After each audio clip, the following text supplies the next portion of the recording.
Dios en su naturaleza no puede morir, y esta santa unión de Dios y el hombre en el Señor Jesucristo nos abre la puerta de la esperanza. Soy Omar Jaramillo y quiero darles la bienvenida al programa Abre la Biblia con el pastor Colin Smith en la voz de Fausto González de Chávez. Y Colin, debo confesarte algo. Existen oportunidades en las que no puedo concebir la idea de que Jesucristo es completamente Dios y a la vez completamente hombre. Por favor, ayúdanos a comprender por qué esto es tan significativo e importante. Omar, es muy natural que tanto tú como yo y como muchos otros cristianos nos preguntemos esto. Pero qué asombroso es que Dios se haya hecho hombre. El que no puede morir toma sobre sí una naturaleza humana para entrar en la muerte, para hacer esto posible. Y por supuesto, en la historia de la Biblia hemos visto las magníficas promesas de Dios de bendecirnos, librarnos del mal y llevarnos a la vida eterna. Pero ¿cómo va a suceder eso? Se cumple a través de Jesucristo, y Él es el único que puede hacerlo porque es el único que es el Dios hombre, que vino al mundo con ese propósito. Así que vamos a echar un vistazo a la vida del Señor Jesucristo en toda su gloria. Y bueno, hoy comenzaremos con el libro de 2 de Corintios como referencia. Así que si puedes, abre tu Biblia en el capítulo 1, a la vez que empezamos este mensaje titulado Cristo cumple la promesa. Con nosotros el pastor Colin. Continuamos hoy nuestro recorrido relámpago a través de la historia bíblica. Nuestro objetivo es saborear el impresionante propósito de Dios y celebrar todo lo que es nuestro en Cristo nuestro Señor. La semana pasada examinamos el alcance de las promesas de Dios a lo largo del Antiguo Testamento. Vimos que Dios ha asumido 7 pactos inquebrantables. Ha prometido crear hombres y mujeres que reflejen su imagen y su semejanza. Ha prometido destruir el mal, librar al mundo de su maldición. Ha prometido también bendecir a personas de todas las naciones del planeta. También ha prometido llevar a estas personas a la comunión consigo mismo mediante un sacrificio expiatorio por sus pecados. Ha prometido establecer su reino para que los pueblos de todas las naciones puedan vivir bajo la bendición de su gobierno para siempre. Y ha prometido hacer que todas estas personas caminen en sus caminos. Y también ha prometido, en séptimo y último lugar, darnos vida nueva desde la tumba. Ahora bien, con solo dar un paso atrás y tener una idea general de lo que Dios promete en las Escrituras, queda claro que se trata de una promesa asombrosa. Y el Antiguo Testamento, tal y como lo hemos visto, nos aclara una cosa, y es que todas estas promesas dependen de una persona a la que el Antiguo Testamento describe como descendiente de la mujer, como simiente de Abraham e hijo de David. La persona que llevaría a cabo estas promesas sería un profeta, alguien que pronuncia la palabra de Dios y llama al pueblo de Dios a seguir sus caminos.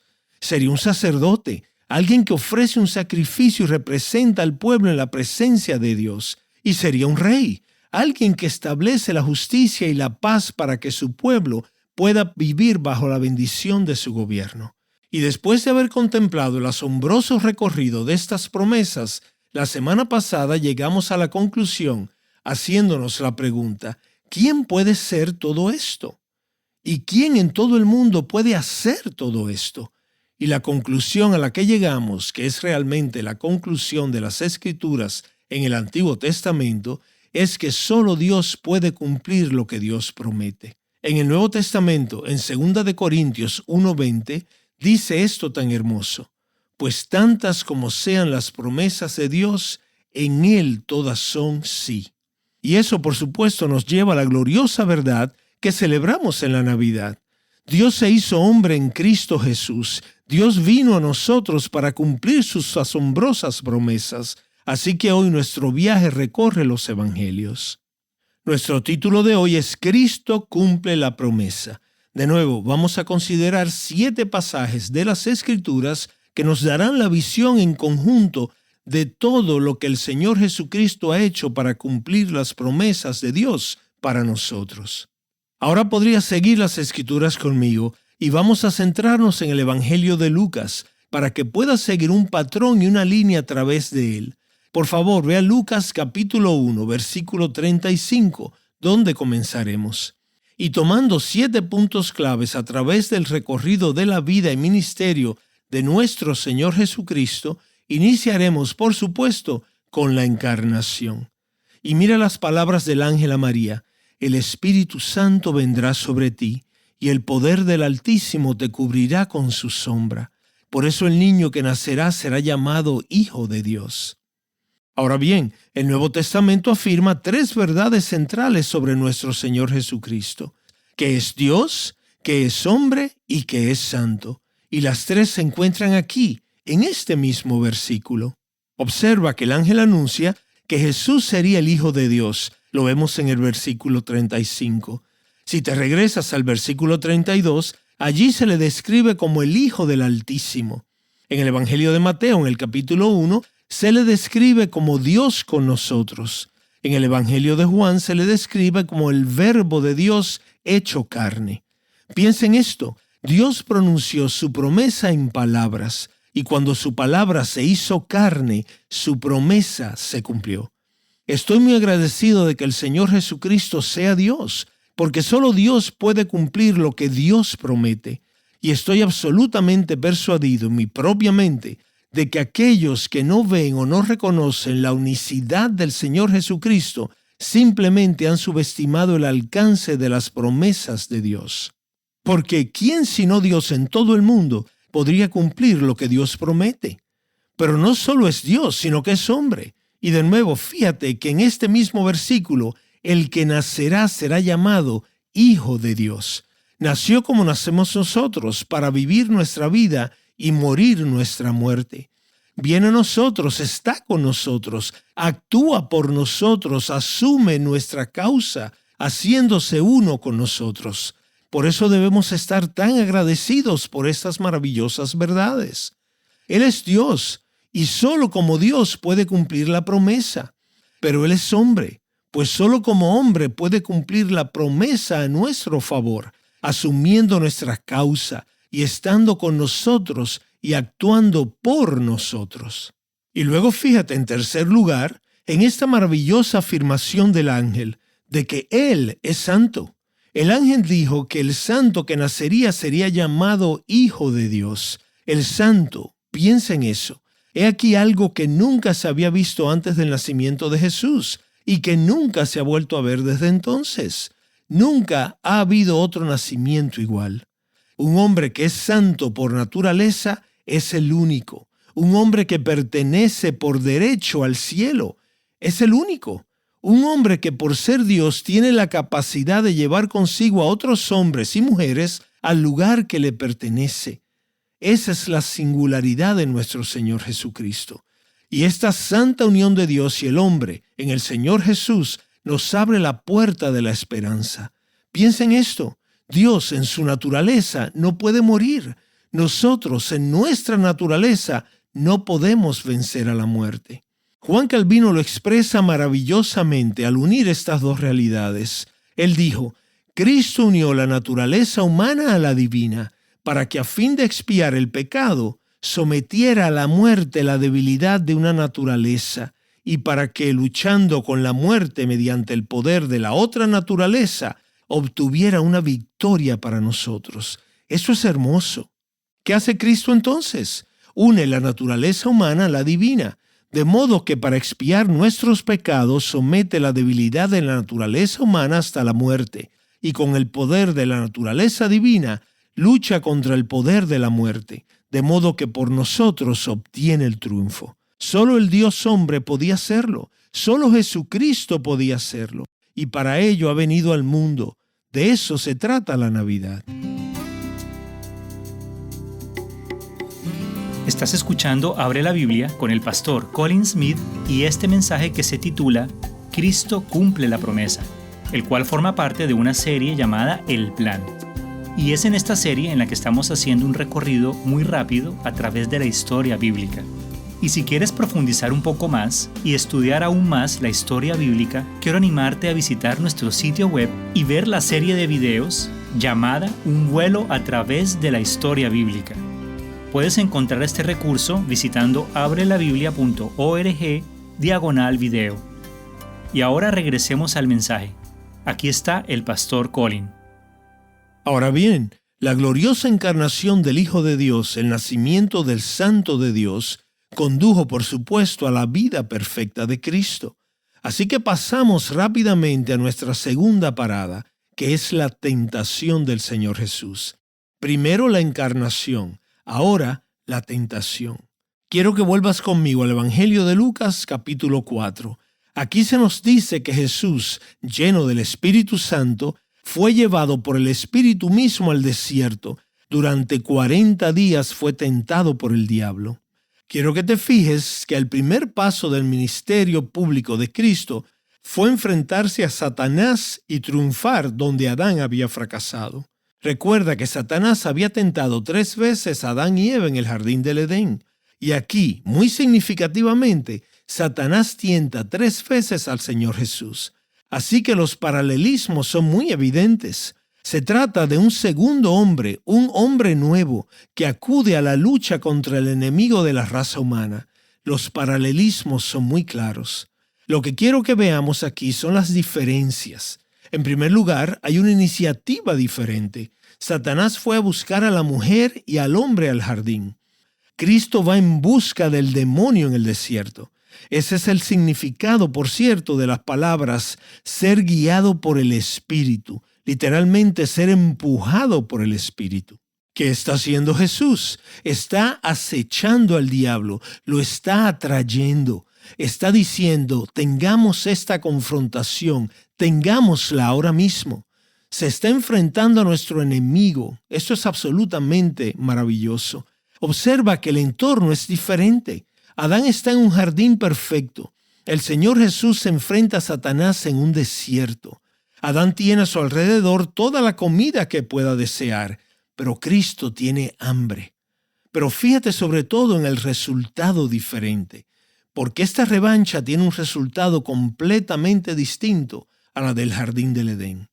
Adán fracasó, pero Cristo triunfó.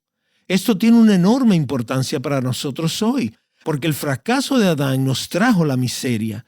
Esa es la historia de la raza humana y de nuestra experiencia. El fracaso de Adán transmitió los efectos de su fracaso a todos los que vinimos después de él. Eso somos todos nosotros, porque por naturaleza todos pertenecemos a Adán, quien fracasó. Compartimos su fracaso, de modo que la Biblia dice que todos estamos bajo el pecado por igual. Eso lo vemos en Romanos 3:9. Pero así como el fracaso de Adán nos trae la miseria, el triunfo de Cristo nos trae la esperanza. Porque así como Adán transmite su fracaso a todos los que toman de él su vida, así Jesucristo transmite los efectos de su triunfo a todos los que extraen de él una nueva vida. Y por la gracia y mediante la fe, pertenecemos no solo a Adán por naturaleza, sino a Cristo por gracia, y pertenecemos al que triunfa para que participemos de su triunfo. De modo que la Biblia dice de los que están en Cristo, que están bajo la gracia. El apóstol Pablo lo resume de esta manera: porque así como en Adán todos mueren, también en Cristo todos serán vivificados. Así que esa es la mejor noticia para todos los que estamos en Cristo. Para nosotros que estamos en Adán y sometidos a la miseria de su fracaso, estar en Cristo y compartir el triunfo de su éxito es la más grande y mejor noticia. Porque ¿quién en todo el mundo sino Dios podría cumplir lo que Dios promete? John Henry Newman, en el himno Loor al Santísimo en las alturas, lo expresó de esta manera: Oh piadosa sabiduría de nuestro Dios, cuando todo era pecado y vergüenza, un segundo Adán a luchar y a rescatar vino. Oh piadosa sabiduría de nuestro Dios, cuando todo era pecado y vergüenza, un segundo Adán a luchar y a rescatar vino. Y así el triunfo de Jesús sobre Satanás resulta en un ministerio maravilloso. Fíjate en el capítulo 4, versículo 13, Satanás ya se va de retirada. Deja a Jesús hasta que llegue un momento más oportuno. Y Jesús en el versículo 14 vuelve a Galilea con el poder del Espíritu Santo, y las noticias sobre él se extienden por todas partes. Y es aquí que quiero llegar a nuestra tercera parada en este vistazo relámpago a través del maravilloso ministerio del Señor Jesús. y a este lo he llamado rechazo. Primero, encarnación, luego tentación y ahora en tercer lugar, rechazo. Ahora te das cuenta de que aquí hay una larga serie de pasajes porque este tema recorre toda la historia del Evangelio y no solo en el Evangelio de Lucas. Podría haber añadido muchos más, pero quiero que al menos veas estos con claridad. Comenzamos por el capítulo 4 de Lucas y en el versículo 18 verás que el Señor Jesús está comenzando ahora su ministerio de enseñanza pública y dice allí: «El Espíritu del Señor está sobre mí, porque me ha ungido para anunciar el Evangelio a los pobres». Y Jesús expone esos maravillosos dones que trae consigo. Lucas recoge la enseñanza de Jesús, pero lo que quiero que observes hoy es la respuesta. Mira el versículo 28. Toda la gente de la sinagoga se llenaba de alegría. No, ¿qué dice? Se llenaban de ira. ¿No es una frase fuerte? He aquí el primer ministerio de enseñanza de Jesús, y la gente de la sinagoga se enfurece al oírle. ¿Qué hicieron? Versículo 29. Se levantaron y le echaron de la ciudad. Lo llevaron a la cima de la colina sobre la que estaba construida la ciudad para arrojarlo por el precipicio. Eso después de su primer sermón. Pero bueno, él es el Hijo de Dios, así que pasó por en medio de ellos y siguió su camino. Pasa ahora al capítulo 6, versículo 11, donde Lucas nos habla de otra ocasión en la que Jesús curó a un hombre que tenía la mano seca. Fue un milagro asombroso, la curación de un hombre enfermo en un culto del día de reposo. Pero fíjate lo que dice el texto. Pero ellos se llenaron de ira y discutían entre ellos qué cosa le podrían hacer a Jesús. Nadie está diciendo, ya sabes, cantemos ahora algunos cantos y alegrémonos de esta sanidad. Se molestaron mucho y empezaron a discutir entre ellos lo que podrían hacerle a Jesús. Ahora vayamos al capítulo 8. Me estoy fijando en el versículo 37 en particular, pero la historia que conduce a este pasaje es una historia sobre Jesús yendo a otra región, al otro lado del lago. Se dirige a una región llamada de los Gadarenos, y allí había un hombre que había aterrorizado a toda la comunidad. Realmente llenaba de miedo a la gente por su violencia. Por supuesto, las autoridades locales habían intentado contenerlo, incluso lo habían atado con cadenas. Pero la fuerza de este hombre era extraordinaria, era sobrehumana literalmente. Y había roto las cadenas y vivía entre las tumbas y gritaba y era un terror para la comunidad y no sabían qué hacer con él. Cuando Jesús llegó a la orilla y bajó de la barca, los demonios que habían en este hombre reconocieron a Jesús y bajó gritando de la colina, y Cristo expulsó de él una legión de demonios, de espíritus malignos. Y entonces la gente de la comunidad que sale a ver lo que estaba pasando, encuentra al hombre sentado, vestido y en su sano juicio. Ahora quiero que te fijes en lo que dice el versículo 37. Entonces toda la gente de la región de los Gadarenos le pidió a Jesús que se marchara. Uno pensaría que dirían, Señor Jesús, tenemos otros 10 problemas sociales en esta zona. ¿Podrías venir y ocuparte también de ellos? Pero no es eso lo que dicen. Les invade el miedo. No quieren a Dios tan cerca. Así que subió a la barca y se marchó. Ahora bien, este modelo de rechazo que recorre todo el relato de los evangelios encuentra, por supuesto, su culminación en el Evangelio de Lucas capítulo 23, donde toda la multitud que está ante Poncio Pilato pide que Jesús sea crucificado. Por eso quiero llamar tu atención al capítulo 23, versículo 21. Y verás que mientras Jesús es llevado ante el pueblo, ellos gritaban, «¡Crucifícale! ¡Crucifícale!». Y Pilato apela en el versículo 22 por tercera vez.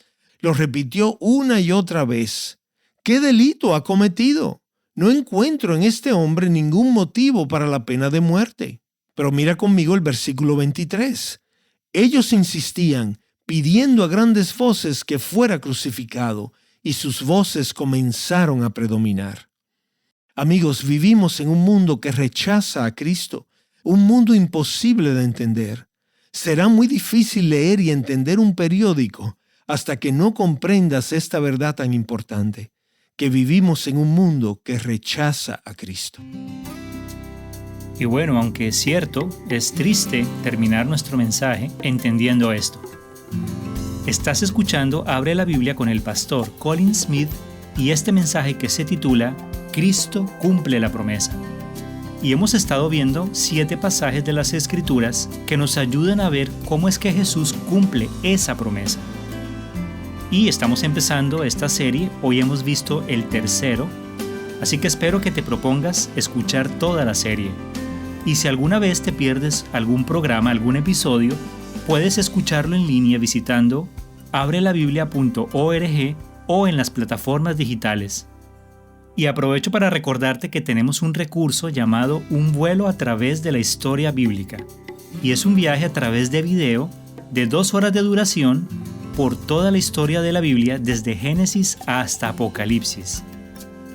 Y Colin, quisiera preguntarte, ¿por qué has preparado este material? Bueno, esto va al corazón de este ministerio.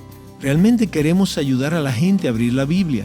Y la razón por la que queremos hacerlo es porque cuando abres la Biblia, te acercas al Señor Jesús. Él es el centro de todas las Escrituras. Y lo que queremos mostrar a la gente y ayudarles a ver es cómo toda la historia bíblica nos dirige hacia Jesucristo, en quien se encuentra la vida, la paz, la alegría y la esperanza. Tenemos esta gran convicción que procede de la propia Biblia, de que Dios utiliza realmente las Escrituras para provocar un cambio real y duradero en la vida de las personas. ¿Sabes? En el Nuevo Testamento se nos dice que nacemos de nuevo por el Espíritu Santo, pero también se nos dice que nacemos de nuevo por la palabra viva y permanente de Dios. La palabra de Dios es la espada del Espíritu, el medio por el que el Espíritu Santo trae nueva vida. Si tu vida va a cambiar de verdad, ¿cómo va a ocurrir? Pues va a suceder a través de la entrada de la palabra de Dios en tu vida. Así es como actúa en nosotros el poder de Cristo. Pero esta es la cuestión. ¿Por dónde empezar? Bueno, esta serie de videos nos ofrece un buen punto de partida. Es una visión general de la Biblia. Te cuenta la historia. Y espero que sea un verdadero estímulo para que mucha gente abra la Biblia por sí misma, para descubrir más sobre el Señor Jesús y experimentar el cambio que Dios trae a las vidas de hombres y mujeres a través de su palabra. Así que ya sabes, puedes encontrar este recurso en abrelabiblia.org/video. Un vuelo a través de la historia bíblica contiene preguntas de discusión y es ideal para verlo con tu familia, con un grupo de tu iglesia, un grupo pequeño, con amigos, familiares o incluso personas no creyentes. Así que Un vuelo a través de la historia bíblica está disponible en abrelabiblia.org/video. Muy bien, eso es todo por hoy. Muchas gracias por escucharnos. Espero que te unas a nosotros la próxima vez. Abre la Biblia es un programa de difusión de Open the Bible y es posible gracias a oyentes como tú.